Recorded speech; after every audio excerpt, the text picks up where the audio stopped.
മാതാപിതാക്കളോടൊപ്പം കടൽ തീരത്തെത്തിയ കുട്ടി തിരമാലകൾ നനച്ച മണ്ണ് കുഴച്ച് അവൻ്റെ ഭാവനയിൽ തെളിഞ്ഞ ഒരു സ്വപ്ന വീടുണ്ടാക്കി.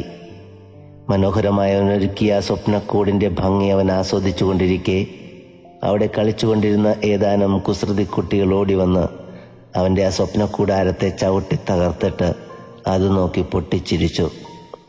വളരെ സങ്കടത്തോടെ അവൻ അവരോട് ചോദിച്ചു, നിങ്ങളുടെ കളിപ്പാട്ടങ്ങളൊന്നും ഞാൻ തട്ടിപ്പറിച്ചില്ലല്ലോ, നിങ്ങളുടെ സ്വപ്നങ്ങളൊന്നും ഞാൻ തകർത്തുമില്ലല്ലോ, പിന്നെ എന്തിനാണ് നിങ്ങൾ എൻ്റെ സ്വപ്നക്കൂടിനെ ചവിട്ടിമെതിച്ചത്?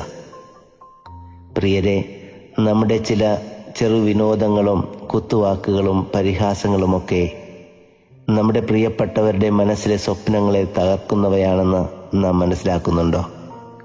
നമുക്ക് മറ്റുള്ളവരുടെ സ്വപ്നങ്ങൾ തകർക്കുന്നവരായി മാറാതെ അവരുടെ സ്വപ്നങ്ങൾ പൂവണിയിക്കുവാൻ സഹായിക്കുന്നവരായി മാറാൻ പരിശ്രമിക്കാം. God bless U.